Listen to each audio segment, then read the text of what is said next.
Good afternoon, everyone. This is Nigerian Association of Medical Physicists, and you are welcome to our monthly webinar.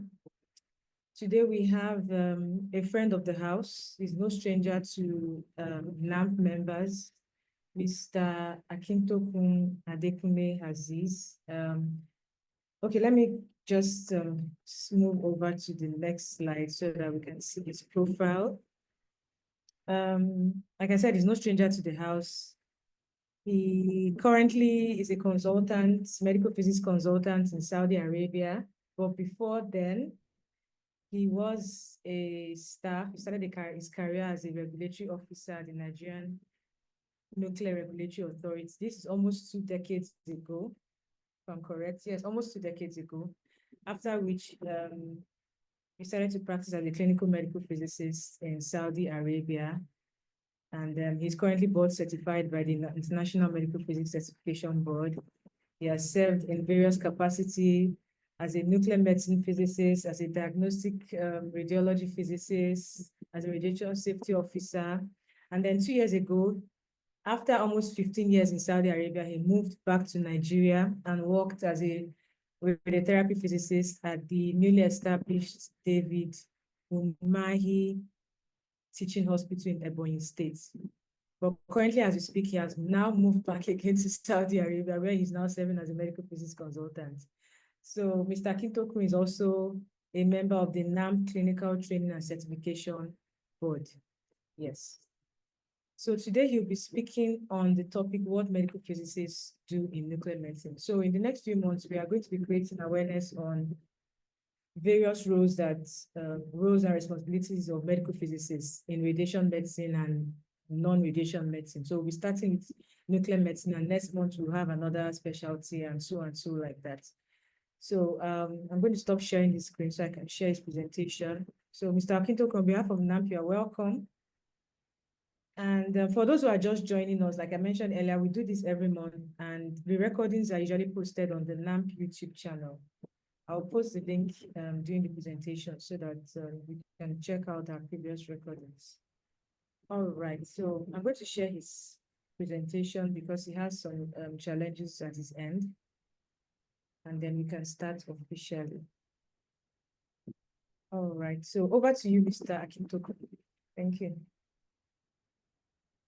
Yes, good afternoon, everyone. It's my pleasure to be with you today, especially to present a field that is upcoming everywhere. I mean, nuclear medicine is a very robust field, and it has a lot of potentials, and which we will see during the presentation. So my job today is to present to us what medical physics does in nuclear medicine. So for us, as a preamble, can I go to the next slide? As a preamble, what is nuclear medicine? We know nuclear medicine is a field that involves the use of small radioactive materials, compounds to diagnose and treat diseases. So in this field, we have for diagnosis, we have different equipment we use. We have the gamma camera, we have the SPEC, we have the PET, we have the SPEC-CT, which is a combined modalities. We have PET-CT, we have counters, different types of counters, and that we use in nuclear medicine. And also for the therapy aspect of it, we have different radioactive material we use. So in nuclear medicine, we use open sources. Although these open sources, the activity are low, but they are effective in treating and diagnosing the patient. So most of the studies and treatment, we normally assess the physiological activity of the body. So it's a non-invasive method, and it's very attractive and sensitive to use because it follows the metabolic part of the body. So the medical physicists in nuclear medicine, what do we do? A medical physicist in nuclear medicine are essential member of the multidisciplinary clinical teams. We have the physicians, we have the technologists, we have many bodies coming together to form a team. So they are experts. I mean, medical physicists should be an expert in the interaction of radiation with the body and work closely with the specialist physician technologists in delivering treatment and also for diagnosis of patients. So for a medical physicist, it's an highly qualified professional with extensive, in terms of training wise, in terms of knowledge, he has to be good in mathematics. That person has to be good in radiation physics, and also most important biological system, because he has to understand what is going on, because he's an expert and it's somebody that they will come to. So our key responsibility involves radiation safety and protection, which is really important. We'll come back to that. Equipment operations and protection. We do more of dosimetry and radiation dose calculation. We are also involved in image quality and optimization. And also we involve in clinical support. And again, we do quality assurance and support. So we do more of research and development, and also we do lots of clinical trials. So radiation safety and protection, we know, as I said before, nuclear medicine involves the use of open sources. So it means that we have a series of exposure, starting from receiving the radioisotopes.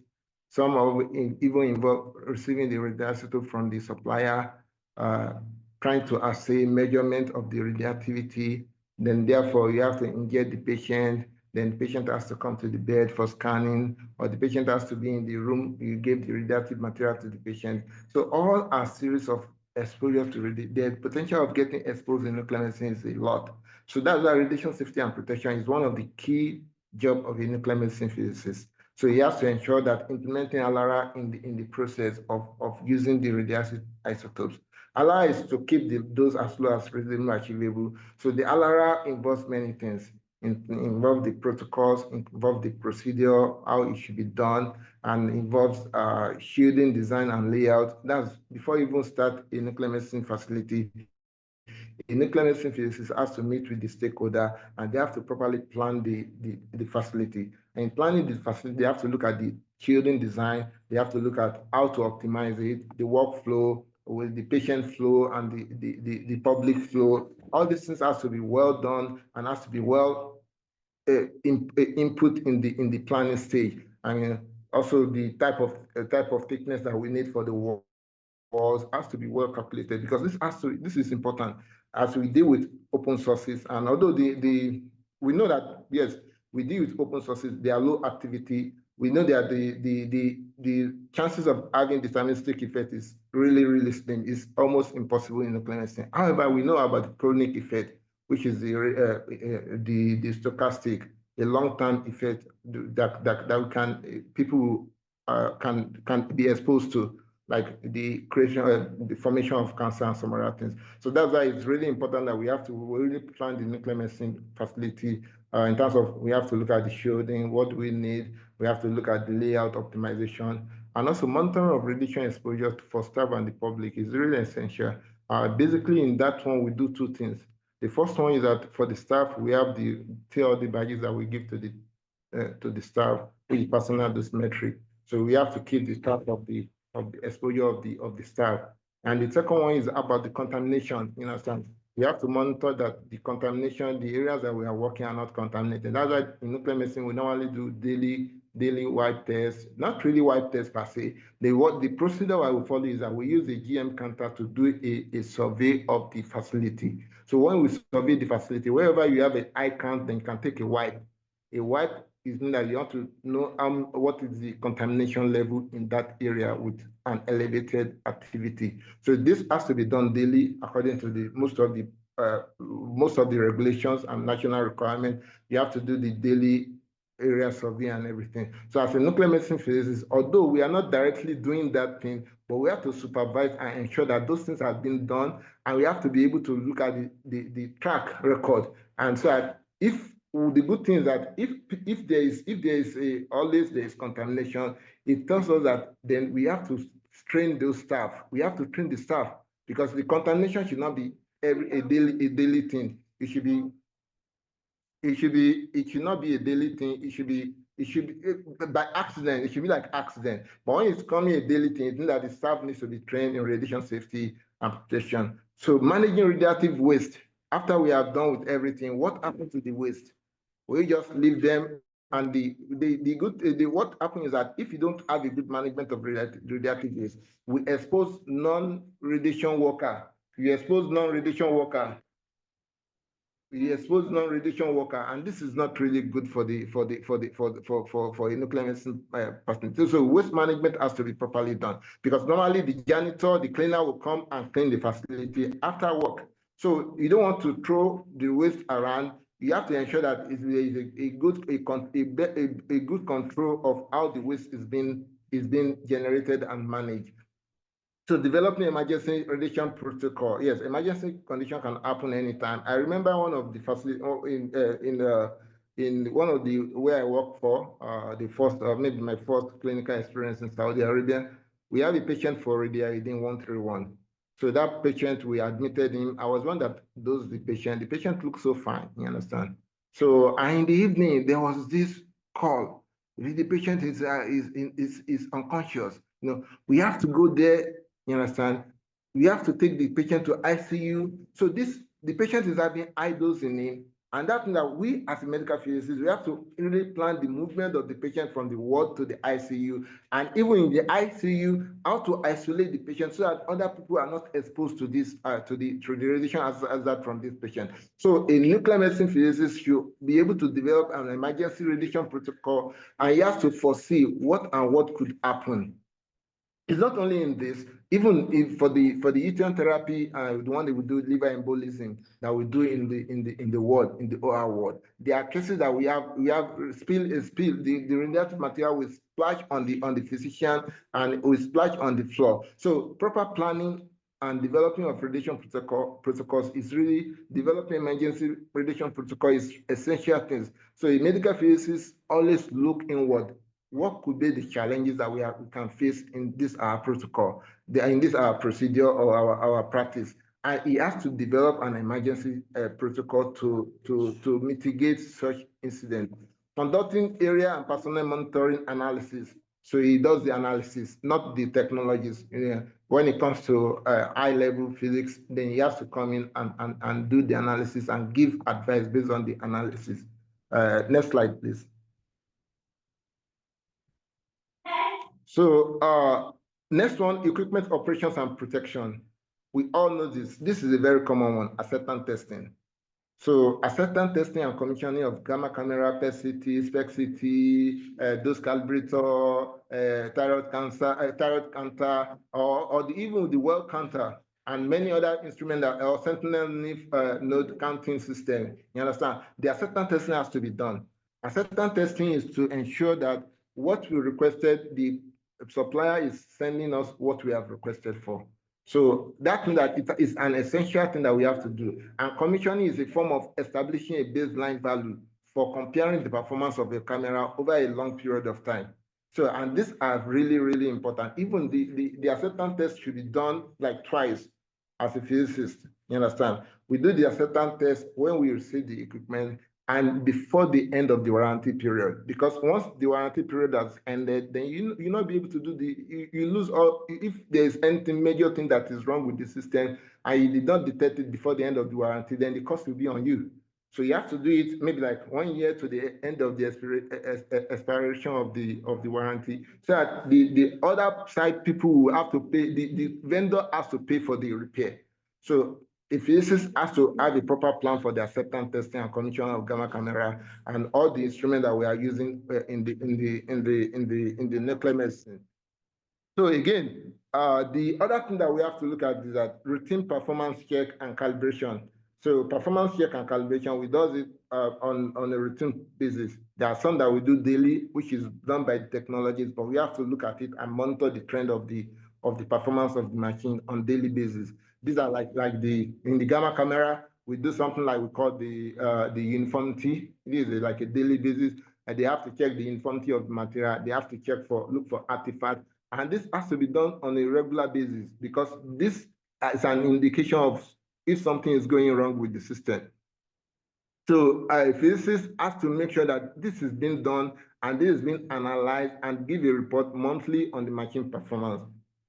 Preventive maintenance scheduling. So you have to work with the biomed. After the preventive maintenance, you have to look at what they really do, and you have to do some basic check on the machines Even the dose calibrator, we do some daily tests on the dose calibrator, like the constancy test. That's the basic thing that we do on the dose calibrator. So all these tests has to be routinely done. And when there's any maintenance or PMP that is done, a physicist has to look at the machine again. Are they still performing as expected? Because when you look at it, what is the essence of nuclear medicine? Is to diagnose and to treat. So if the equipment are not presenting what we want, then it's a problem. So the physicist is to ensure that the performance of the machine is optimized throughout their life, throughout their useful life. So also we talk about the identifying equipment fault and initiating corrective actions. Yes, during your routine test, you see some errors. It normally happens. Sometimes the uniformity might be off. So if the uniformity is off, there are two things. Maybe you have to look at it again. You have to do it again, because sometimes the placement, for instance, if you are doing extrinsic uniformity with a flood source, and if the flood source is not properly placed on the camera, you know what happened? Then you have error in the result, because it's not properly, and the area is not properly covered by the radiation beams. So you have to look at it. You have to repeat it again. If the problem is still there, then you have to know that there is need to have a calibration, uniformity calibration. So, and this is how we're able to identify problems with the machine. Sometimes during your routine test, you see a PMT pattern on the images. You know that, yes, something is going wrong. So constant doing of the routine test help us to identify problems, and will help us to take a necessary corrective action. So ensuring regulatory compliance. So also we have to ensure that we comply with the regulatory requirement, the NEMA, the IAEA national standard. So these are part of the operation that we have to make sure that we are complying with. So the next slide is talking about dosimetry and radiation dose calculation. So when you talk about dosimetry, it's estimation of dose. So we do patient-specific dose calculation in diagnostic and therapeutic procedure. Most of the time, for instance, the IED 131, we normally we go with the conventional method, but some patients, they want a calculation of how much dose is required to ablate the thyroid gland. You understand? In this case, you have to look at the size of the thyroid. You have to do your calculation. You have to go look at the size and the dose rate and everything. You have to put them to consideration and come up with a specific calculation for that patient. For the yttrium therapy, which is the liver treatment, you understand, there are some liver that you cannot use surgery to treat. So, and radioactive treatment, radiotherapy is a very, radioiodine therapy is a very, radionuclide therapy is a very good option. So in this case, we normally look at what are we looking at? Are we looking at the mastectomy? Are we looking at the segmentectomy? Or are you looking at the lobe treatment? Or you are looking at the global liver treatment? All these things, we have to calculate it. And there are ways of calculating it. Nuclear medicine has to be good in mathematics. Physicists has to be good in mathematics, and she will be able to come up with a good calculation for this. I mean, so that the patient can get the optimal benefit from the treatment that is receiving. So it's really important that as a nuclear medicine physicist, you understand those calculations. And this has to do with the energy. You talk about the gamma constant, gamma rate constant, and some other things that we normally use for this calculation. So a nuclear medicine physicist should be grounded in this calculation and should be good in mathematics. So because any error in your calculation can lead to suboptimal treatment or even catastrophe. It can lead to the patient not receiving a good treatment. So internal dosimetry, this has to do with calculation of dose. Maybe there is an ingested dose or anything. The med, you understand? So we normally do a lot of calculations when it comes to internal dosimetry. Not really much, you understand? But sometimes if you have a knowledge of how they do it, you understand? What are the models that we use, you understand? What are the virtual phantom that we use? All these things, as a nuclear medicine physicist, you have to read wide and you have to understand how all these things work. Administer activity optimization based on patient size and clinical needs. So you have to look at also those that are being dosed to the patient. So all these things you have to constantly look at them. You have to constantly update yourself about new technology and how you can reduce the dose without compromising the treatment of the patient or diagnosis of the patient. So this you have to be tracking and auditing patient doses. Okay, this is really good. because we want to know, is our practice good enough compared to other practices? So we normally track the patient dose, and we have to compare with the national standard or the international standard that I've said. Okay, for instance, MDP, bone scan, what it should be the basic dose. If we are exceeding the dose, then we have to know that we have to reduce our dose. We have to optimize our imaging processes and other things. So you have to be able to track the patient dose and make sure that it's within the national or international limits, you understand? So I'm advising on pediatric and high-risk patients. So when it comes to pediatric, we are extremely careful. We want to know the dose that they are giving to a pediatric patient, what they should give, because pediatric, they are really sensitive compared to us. They are more, so we have to be extremely careful, and they have long life expectancy compared to an adult. So we normally take a keen interest in pediatric patients, and we ensure that, okay, they are not being overdosed or underdosed, and their treatment is well implemented. So the next one is image quality and optimization. Image quality has to do with, okay, what is the image that we are seeing, is it a representation of what is inside the patient? So the image quality, we know that a lot of parameters that affect image quality. Basically, we have normally when we assess the image quality, we normally use two methods. The first method is to look at the physical parameters like the contrast, resolution, and noise. Those are the three basic parameters that we normally look at. And those are they depend on each other in a way. If you improve one, you lose one. So you have to properly optimize those things and make sure that the image processing is good enough. So phantom testing, and image quality assurance. These are what we normally do. We do this on routine basis. We check the phantom. One of the common phantom that we use is ACR phantom. The ACR phantom, it has like three sections.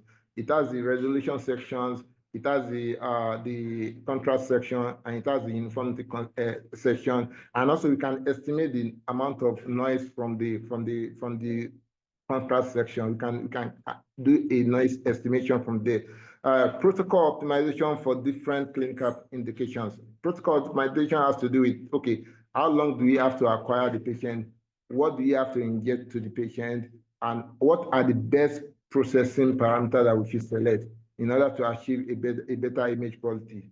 So artificial intelligence and correction is another thing that is coming up now. It's something that people should go and learn more about. Even me that I'm talking, I'm still like looking at it and trying to figure it out, because the next trend of imaging, artificial intelligence is important in the next trend of imaging that we are having, prediction and everything. So as a nuclear medicine physicist, you have to be well grounded. You have to educate yourself and be in tune with the current advancement in the nuclear medicine.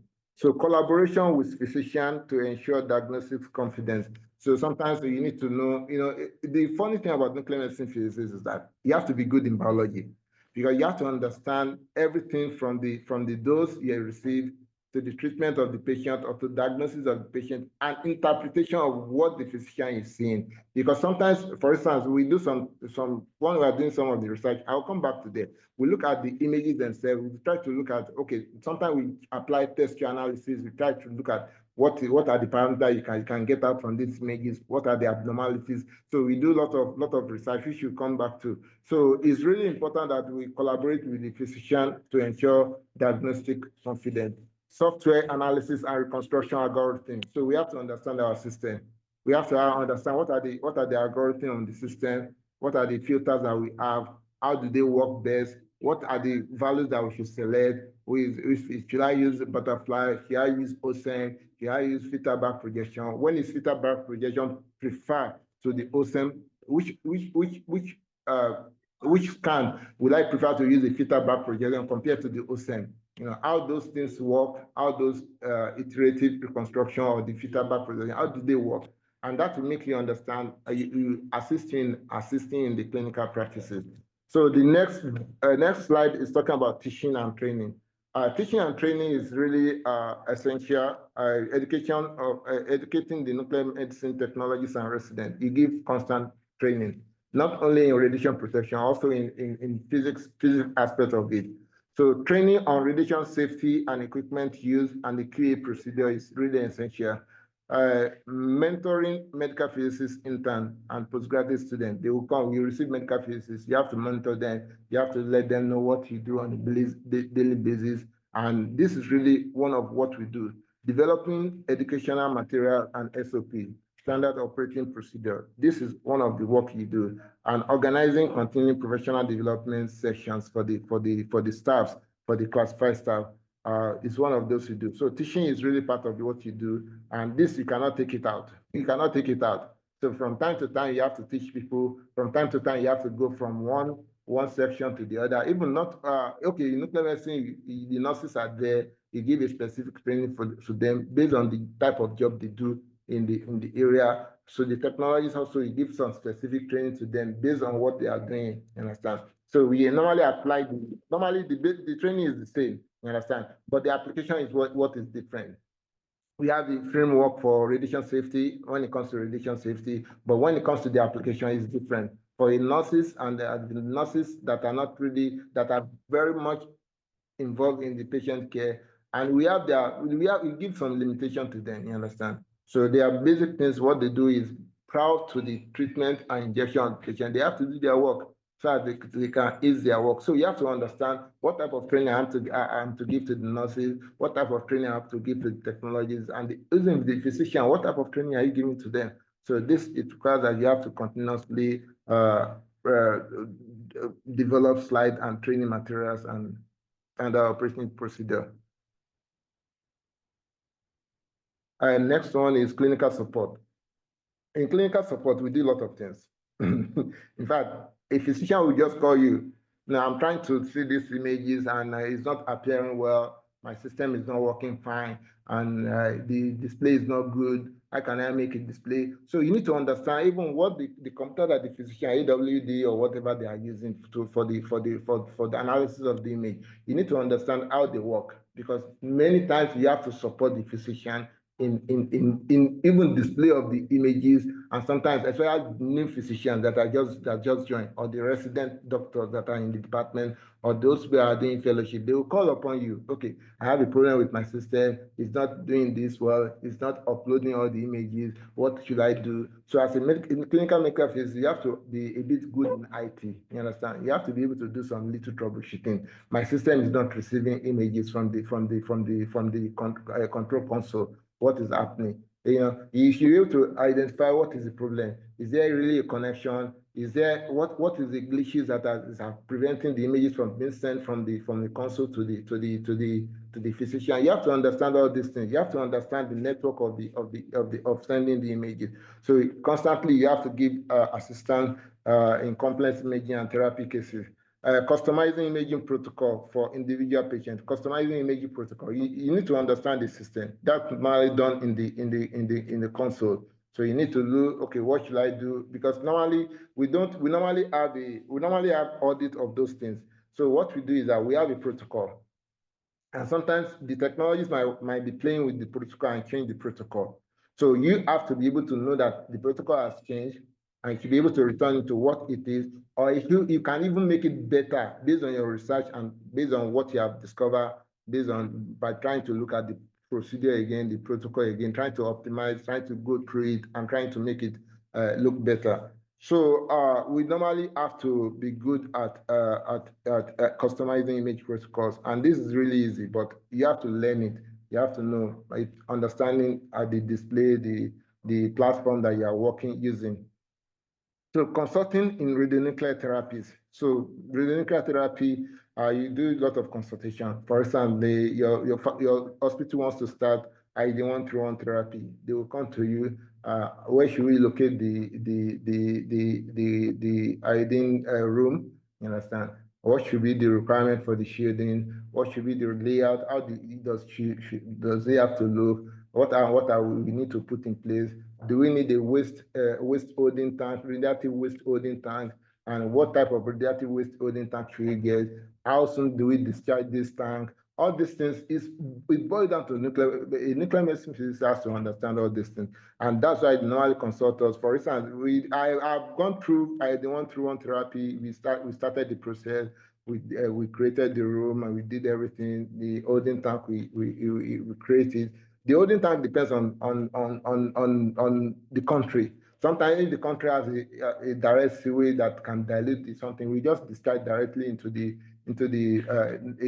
grid, sewage grid. But sometimes if you don't have such things like Nigeria, we don't have such facility, man, this need to have an holding tank where we keep the radioactive waste to decay before we discharge them to the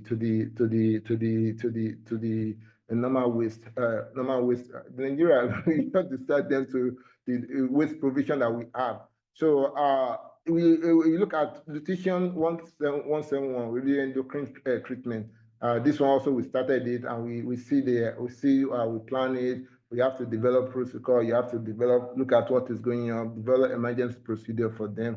So they normally consult you from time to time, either when they want to start or during the process of treating a patient or during the process of using those isotopes on patients.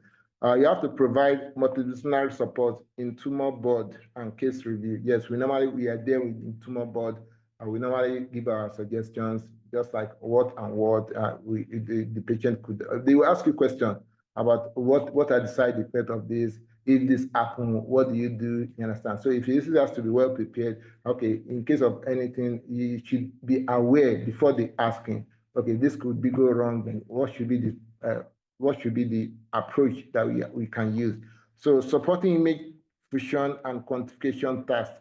This has to do with a lot of, you understand the system very well. So if you are doing image fusion and quantification, like for instance, in the PET, we normally do SUV, you understand, calibration. So we normally check the SUV of the patient, the consultant will use the SUV. So the SUV accuracy has to be checked. SUV accuracy is just is matching those calibrator active values with the system value, you understand? Trying to match them so that there is no differences between them, plus or minus few percentage. So we have to be able to do that and make sure that the system is giving the correct SUV value. So SUV is standard optic value, by the way.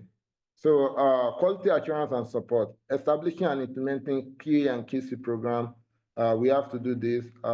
We're conducting regular equipment and environmental check. This is really important. We have mentioned that before. Documenting and analyzing QA result. You have to be able to document and analyze. Complying with accreditation audit requirements, the ISO, the IEA, the CBI, all these regulatory bodies, we have to know their requirements, and we have to be able to prepare for their coming. In fact, you'll be involved in most of the audits. When those auditors, external auditors, come to your facility, you'll be a key point because you'll be the RSO, and so they will ask many questions. They will come to your facility and they will ask about the signages and some other things, and they will look at how your facility looks like. So you'll be like the main person that will answer most of the questions, and they will ask about your radiation safety manual. You'll be the forefront in answering most of those questions that they ask for. So most important when it comes to auditing from the external body like IEA or CBI or the JCI, all these things, all these bodies, when they come around, you'll be part of the team. Participating in clinical risk assessment and safety audit. So we do a lot of clinical risk assessment and we do a lot of safety audit. Safety audit has to do with we look at the procedure, we look at it's really something like you have to just sit down, truly, because you have to always think about problems. Physicists are problem solvers. So you don't let the problem happen before you think about it. So you have to think about problems. Okay, what could be the problem? So what could happen? Sometimes you can administer a patient high dose, and the patient will want to leave the ward. Will come out from the room and start shouting at the nurses that he wants to go home. I've seen a very difficult patient like that. So what should we put in place so that those patients will not expose the staff to unnecessary revision? So these are things that we normally think about. What problem could happen? So you have to look at clinical risk assessment and also safety audit. You have to constantly do that. So next slide. Research and development. Hello? So the research and development, developing new imaging techniques, yes, reconstruction algorithm. All these things, we normally do them. So when you look at it, sometimes people think that physicists are not working, but what they do is more than what any other people does. Because everybody will close at 4 o'clock, 5 o'clock, especially in the nuclear medicine department. Most people are closed at 3 o'clock because they work from like 7 to 3. But physicists will sometimes be closing at 8 o'clock because he has many things to look at. So part of what he should be doing is research and development. So how can we make these imaging techniques better? How can we do reconstruction? There are many times that the physician will call upon you, I have a very bad image. What happened? And you start looking at it, what could be the problem? You have to go back to the acquisition. First thing that we normally check, we check the photo pic. Are they using the right pic to do? Because sometimes they select the wrong protocol and they image a patient using a wrong window. If they use a wrong window to image a patient, of course, the image is very bad. Sometimes there could be a contaminant from the supplier. You have to be able to identify where is the problem, and you have to give a report of what is going on. So we normally do a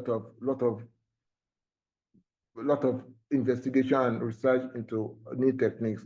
So collaborating on radiopharmaceutical evaluation and kinetics, you understand?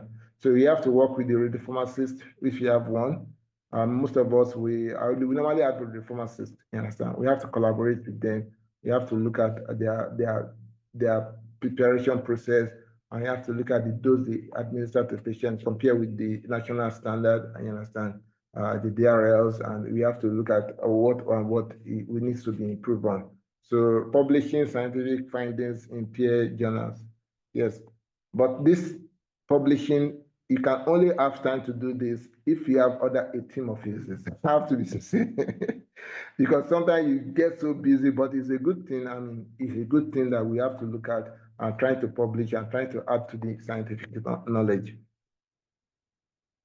So innovating in artificial intelligence and imaging analysis. I said that artificial intelligence is becoming part of imaging protocols now, modalities, because artificial intelligence because it makes work faster.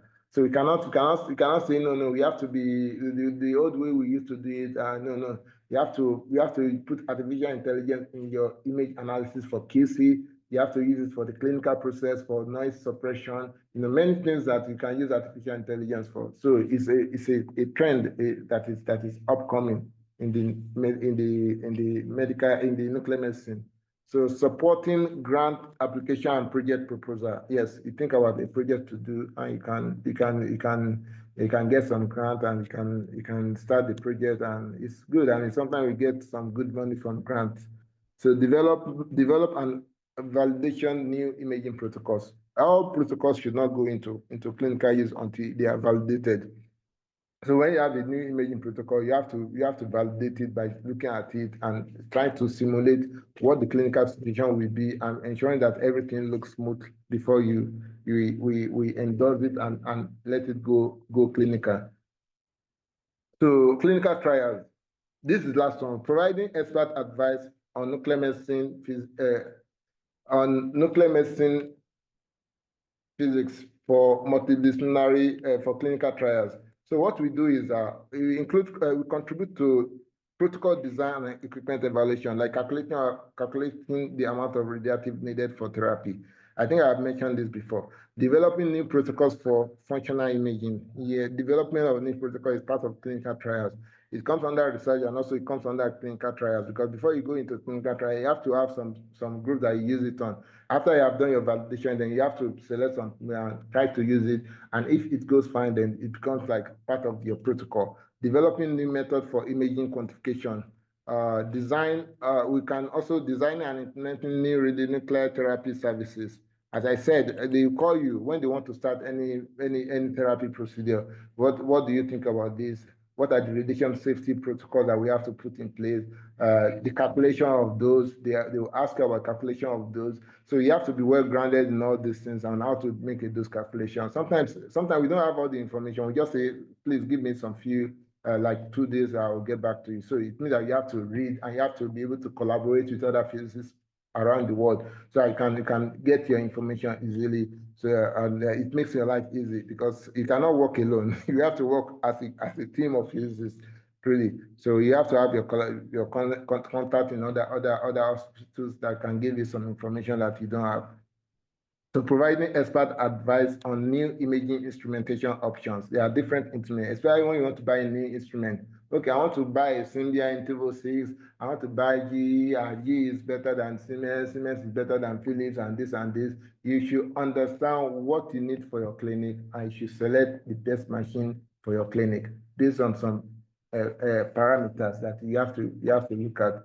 So performing acceptance testing and quality control of instrumentation, which you have said before the clinical trials, and also contributing to design and writing of trial protocols. So we provide advice on protocol setup, by the way. So protocol setup. So these are some of the clinical trials that we get involved in. And the last one is regulatory and quality assurance role. All these things are somehow related. Maintaining compliance with local and national regulation, we have to, you understand, because normally we have some set of regulation. Our practice is licensed by a national body, and that, like NNRA, is not regulating our practice. So they have their own requirement, which you have to comply to, and you have to monitor this and make sure that this is down after clinical, okay, regulation, yes. So we have to make sure that we are complying with them. We are keeping the records and proper recording. Recording is really important, because if it's done and it's not recorded, then it's assumed that it's not done. So preparing regulatory audit and inspection, maintaining QC logs, report, and calibration data. Yes, we have a lot of instruments that has to be calibrated. Like our survey meter has to be calibrated annually. We have our dose calibrator also has to be checked properly. And sometimes we do some calibration on them if they are out of the parameters are off. The gamma camera, we have a lot of things. We have uniformity calibration. We have center of rotation calibration. We have other things that we normally do and ensure that the system is working fine. So all the calibration has to be done, and the calibration data has to be available. Participating in quality improvement committees. So we normally have a committee. They look at the clinical practice and they look at okay, why do we have so much downtime? So we need to improve this, we need to improve on that and this. So all these things is part of the quality improvement committee. And so also most of the time we are the chief, we do the chairman of radiation safety committee. So they'll look at the radiation safety aspect in the nuclear medicine and other departments as well. So ensure adherence to the national safety regulations and the international regulations as well. So we have to ensure this that is taking place. So in summary, nuclear medicine physicists, the last slide. In summary, nuclear medicine physicists are vital to ensure safety and accuracy in our procedures and treatment, supporting high quality clinical outcomes, driving innovation in imaging and therapy. They act as radiation safety advocate and expert in the nuclear medicine, and support continuous training and patient care excellence. So, and they educate the future workforce that are going to take over. So generally, that's what we do in nuclear medicine in summary. It's not in details per se, because when you talk about more details, you start going into the quality control, what are the components of a quality control program, what should be done on daily basis, what should be done on weekly basis, on monthly basis, quarterly, and what we do annually. These are different topics to talk about, but this is just a brief of what we do in nuclear medicine and how it works. So thank you for your time. I think I have extended beyond the time given to me. Thank you once more, and I hope if you have questions or contribution, I will appreciate to receive that.